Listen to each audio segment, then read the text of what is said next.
Hello again, I'm Karina Fugett, registered dietitian and certified diabetes educator, and today we will be discussing heart health and how that relates to diabetes.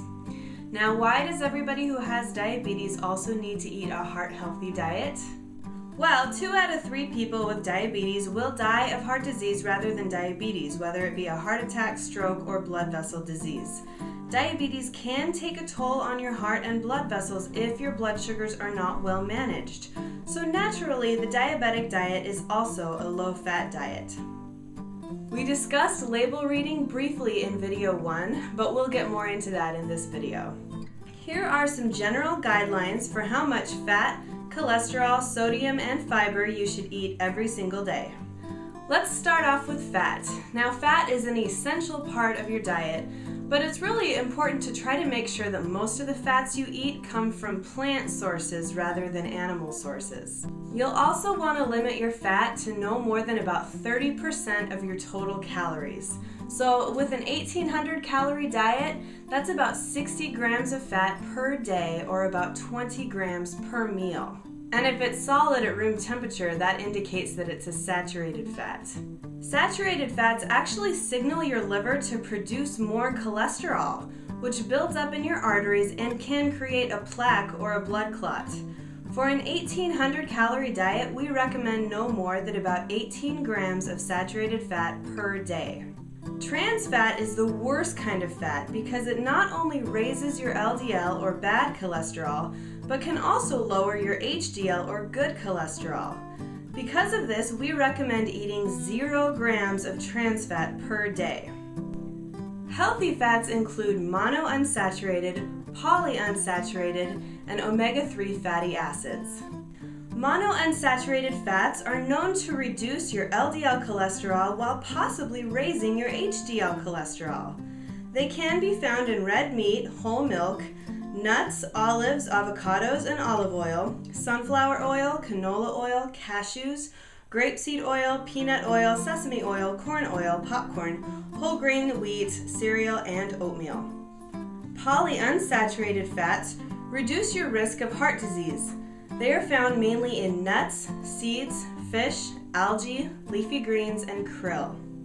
Omega-3 fatty acids are actually polyunsaturated fats and are found in fatty fish and seafood such as fish, fish oil, krill, kiwi fruit, chia seed, flaxseed, as well as eggs and meat. Now, just because a food is prepared in a healthy kind of oil does not mean that it's necessarily good for you. For example, if you're eating French fries that are fried in peanut oil, they're still going to be high in fat and you really should limit those. Cholesterol is a substance that is not only in our food, but our body makes it as well. Now, to be honest, I really don't focus so much on limiting your actual cholesterol milligrams because saturated fat has a much greater effect on your blood cholesterol levels than the actual amount of cholesterol that you eat. However, it is still recommended that you limit cholesterol to 200 to 300 milligrams per day for a healthy diet.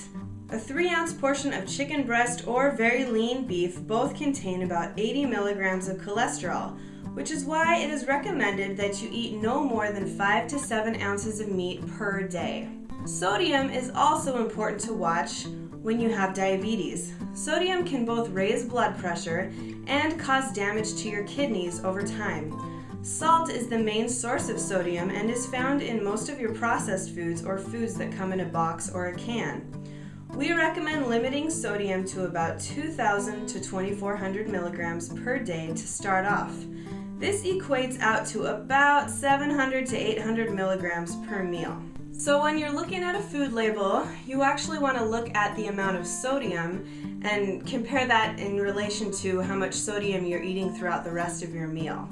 Take, for example, this macaroni and cheese serving. It says that a serving size prepared is 1 cup, and the amount of sodium is 630 milligrams. Now, if you were to couple this with a salad that has maybe some olive oil and vinaigrette that doesn't have any sodium in it, and maybe have a piece of fruit and a cup of milk with that, you won't go over your 800 milligrams of sodium. But if you were to double your serving size and have 2 cups instead of 1 cup, well then you would be going over your sodium level for that meal. Now let's focus on some good parts of your food label that can actually really help your heart, such as fiber. Fiber is an excellent source of carbohydrates, and it can slow down your digestion and block cholesterol from being absorbed as well. Since fiber does not actually turn into sugar like other carbohydrates do, if a food has 5 or more grams of fiber per serving, you can subtract all of your fiber grams from your total carbohydrate so that your total carbohydrate goes down. It's recommended that you eat at least 25 to 30 grams of fiber per day. Now, most Americans average about 13 to 17 grams per day, so we all can really improve in this area.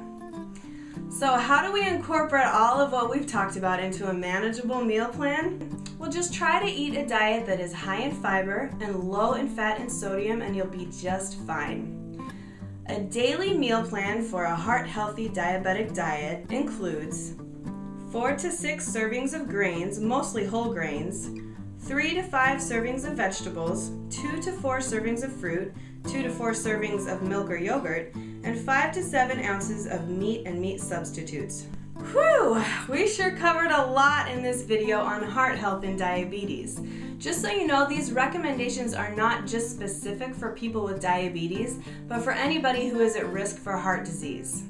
Please join me for our 5th and final video on meal planning, where we will incorporate everything that we've discussed in the last 4 videos and talk about some delicious meals that we can eat.